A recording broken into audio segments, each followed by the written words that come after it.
Hey you guys, it is me, Laura. I did not put up a video last week. This week we've kind of been taking off of school. It's been kind of a light catch up here and there kind of week just because we've needed that. We've gone, I think, 7 or 8 weeks pretty solid, and so it's time for a little break. So we do that from time to time.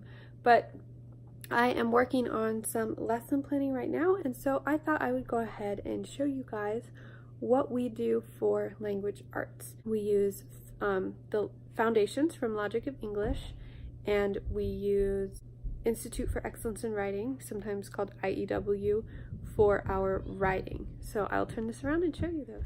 All right, so these are the two main programs that we are using right now for our English language arts kind of program. And if you look here, these are copies that I make copies and then write all over them and everything for my weekly. That way I'm not totally making a mess of my teacher guide. But I have, here they have language arts and spelling and English. These are all three kind of that are put on here.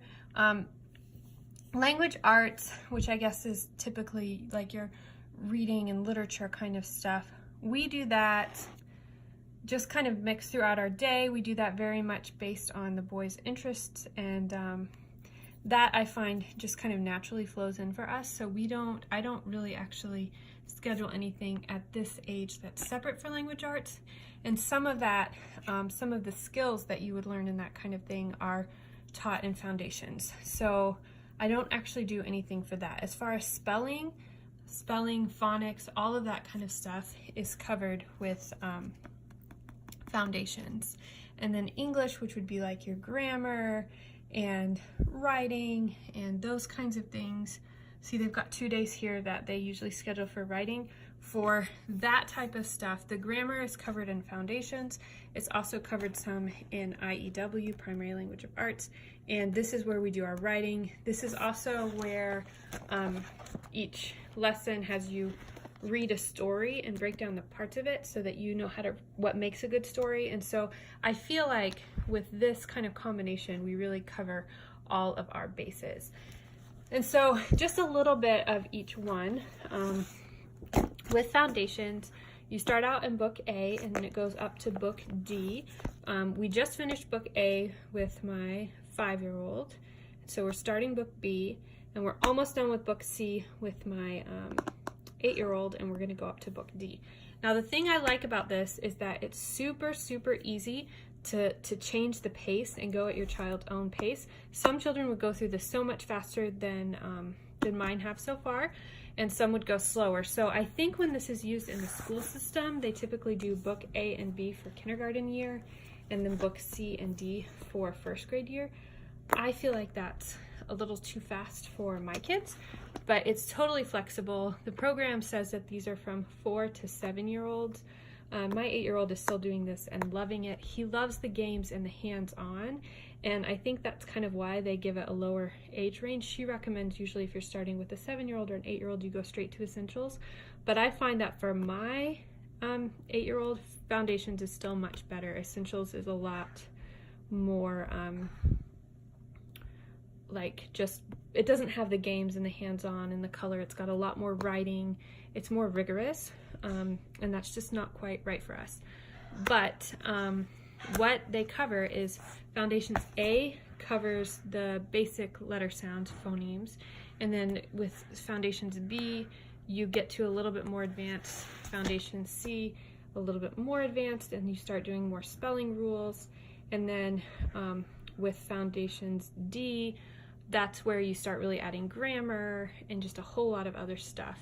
And there are also, you also are learning high frequency words, you're doing reading comprehension, there's little readers that come with this.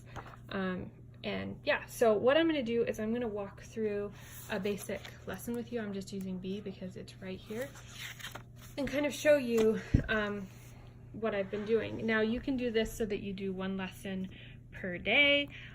I have spread these out so much at some points to where I'm doing 1 lesson a week.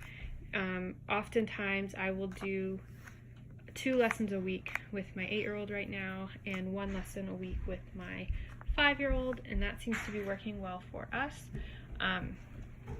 So you have your phonograms. So this might be a phonogram that's introduced, or it might be a spelling rule or something like that. And then there's usually some kind of game or activity to practice all the phonograms that you've gone over before. And then they often do in book B and C, or A and B, they teach you how to write the lowercase. Book A is the lowercase letters, book B is the uppercase letters. You can do cursive or print. Cursive is actually a lot easier to write. It's a form of writing that was made to write with your hand, whereas print was made for the printing press. I really wanted to start with cursive for my boys because it was so much easier, and one of my kids particularly struggles. So I wanted to do cursive, but the problem is they had already gotten so used to print from the things that they had seen, and that was the type of letter they were doing, that they struggled with switching over. So I just resigned and did print. I didn't feel like it was worth fighting that battle. So we'll do cursive again at some point, but for right now we just did print. So that's the handwriting here. In level C, they don't do the instruction for how to form the letters, but they let you write the new 2-letter phonograms and things like that you're learning, and practice those. And sometimes there's some dictation also in book C where you'll write sentences and things like that. And then they have you practice, and then there's workbook activities that go with this too. Sometimes these are really fun games. Sometimes you're picking the right letter that makes a sound. There's reading and matching and all kinds of things in here. As you can see, we haven't gotten very far in here yet, so not much is done. So these are the handwriting pages that they use. Oh, I lost it. Let's see if I can find one again. Where she encourages you to let the child pick what size they're comfortable writing on. So you've got some stuff here.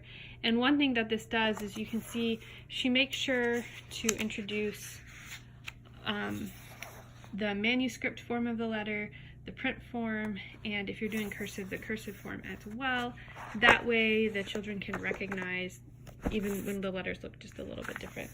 So there's that. And then in this case, there's usually a phonemic awareness activity. So in this time it's syllables, it might be blending, it might be consonant versus vowel, long versus short vowel, different things like that. And so there'll be an activity for that. And then there's spelling. You're not trying to help them memorize the words like you would in traditional spelling. What you're doing is you're doing the spelling with them and helping them to apply the sounds and the rules and showing them how it works together. So like in here, you've got green, underline E-double-E, which always says E. So you would go over that and why you use that there and why that's, what's there.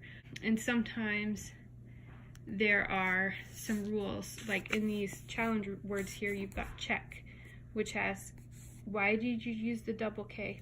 It's the 2-letter K is used only after a single short vowel. And so then you talk about how is one vowel and it's a short vowel. And so you kind of walk through all of this for you, and it gives you a spelling, what's it called? Spelling analysis. So there's the steps that you can walk through, and it teaches you how to say, and you're doing this with your kids, so they're not being quizzed, they're not doing whatever, but you're helping them to see the application of the rules and the phonograms and the things that they're learning. And then there's reading activities. Level B just released several new readers that I got on PDF, but there's also some readers that come with them. In Level A, the readers are all in the back of the workbook. In Level C, there's separate readers. And in Level D, you're reading actual children's books, so there's no readers that come with it. And so there'll be like, this is a high frequency activity, there'll be comprehension activities, sometimes there'll be, once you get up to book C and D especially, there's writing activities that go with it. And so that's just kind of a lesson. And like I said, once you get up to Level D, you're adding your grammar, you're adding all sorts of stuff. And what I will do, oh, and then there's book lists. So with this lesson, if I get Bob Books, Set 1, Peg, and Ted, that's going to be, my kids are going to have all the skills that they need to be able to read that book. So we can use that together, which is really fun. There's also often read-alouds that go along with what you're reading that are recommended too, which is kind of fun. There's always speech tips that kind of help you understand things that are going on. Challenges, so if you've got an advanced student, you would do the challenges, which are often activities or other things. There's teacher tips that help, and every activity tells you in this green box what you need. And if you have a child who needs multi-sensory activities, those are there to add to that as well. So this is kind of the way the lessons are set up. You can see they're all fairly similar. And once we get to level C, it's still similar. See, this is the end of level C. You've got your phonograms, phonogram practice, spelling rule, and then there's comprehension from reading, spelling, writing, and fluency. So you can see they add a little bit more. You know, there's dictation, but it's still very similar.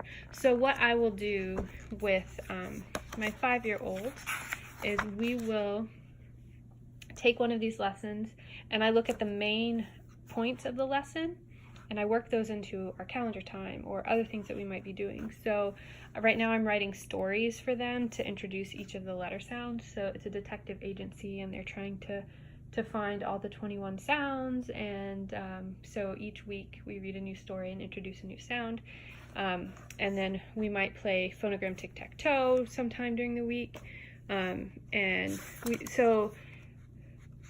we might do all these different activities kind of spread throughout the week so that it's not all at once, it's not overwhelming. We can review as needed, and it kind of goes in the flow of things, so we don't always have to stop everything and come to it, and that's working really well for him right now. And what I do with this for with the level C, what we do right now is I break the lessons up into 2 or 3 parts depending on what it is, because reading is a little bit of a challenge. The day that we're doing stuff with the reader, I do all the reader stuff and the heavy reading on one day, and usually we do spelling and then the new phonogram or rule on another day, and then sometimes there's even more activities than that, and so we'll make a 3rd day out of that and kind of spread it out that way, and that works really well. But I know for some kids doing all of this in one day would be totally fine, but I just love that it's so flexible and we can do that. And then every few lessons there is a review lesson, and so it tells you if the kids should have the skill mastered, if they're just learning it, or if they should just kind of have a basic understanding. And so the key is in the front to tell you what goes with which. I always look every time because I am having a hard time remembering that for some reason. I don't understand. Been through this enough time, you so you think I'd know it. But you just do a quick assessment. This I always do in one lesson because it's so quick and easy. And then it kind of tells you what to be looking for. And then if you are struggling with any areas, it gives you additional activities that you can do with your child to kind of strengthen those areas before you move on to the next chapter. And so this is working really well. Gives a good solid foundation for spelling, for phonics, a good grammar basis, and just really enjoying it. I feel like it is kind of weak on writing. So that is where we have Primary Arts of Language Writing by IEW. I really like this program it's really a writing program, and I'm actually doing both of my kids together. We're going through part 1 right now where we're reviewing how to write all the letters. So in each lesson, you write the letter. They have a story that goes with each one. So this is the roaring lion. So you go down, you make the branch, you make the tree and the branch that the roaring, I guess it's not a lion, but jaguar is sitting on. And then for the P, you are making the wand for the bubble, and then you blow the bubble to make the P.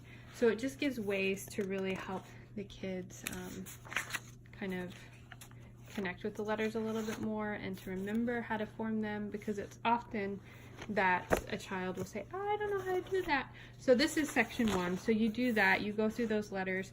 I also do with them very sensory hands-on ways to form the letters. So it might be Play-Doh, it might be sidewalk chalk, it might be shaving cream, it might be any number of things. And then you read a story each time. And you have a story summary that is beginning to teach children how to do, let's see if I can find this, what the parts of the story are, how to make an interesting story. And at this stage, you're just discussing it. So you're not really you're just kind of planting the seed. So at the end of the story, you talk about the settings and the character, and you answer some of these questions and talk about the problem or surprise, and then you talk about how they solved it, and then what the closing clincher was for the story. So you do that with all of these. They have some Aesop's fables. You can really use anything. And there's a class journal we're supposed to write in every day, which I don't do. Not because I don't want to do it, I just am bad at keeping up with it. So that's kind of your day. And you learn new letters and you do the story. And then for part 2, once you get to part 2 in here, then they recommend adding all about spelling. But since we are doing since we're already doing foundations, we just will omit that part, and we will work on some of the style and punctuation and the sentences and continue to do the story summary. So we'll just keep going there. And then once you get to part 3, you start doing some writing with them. And at this stage, it's totally fine if they are dictating to you, but it actually goes through composition and like discussing what a paragraph is, creating a keyword outline, those kinds of things. And it's just a really good start for the IEW program. And they also have a reading program as well. I'm happy with foundations, but I think if I hadn't had foundations, I would be interested in looking into the reading program because I really am happy with this. But this sets you up just for what you will need for the higher levels of IEW. It uses the same kind of techniques and everything.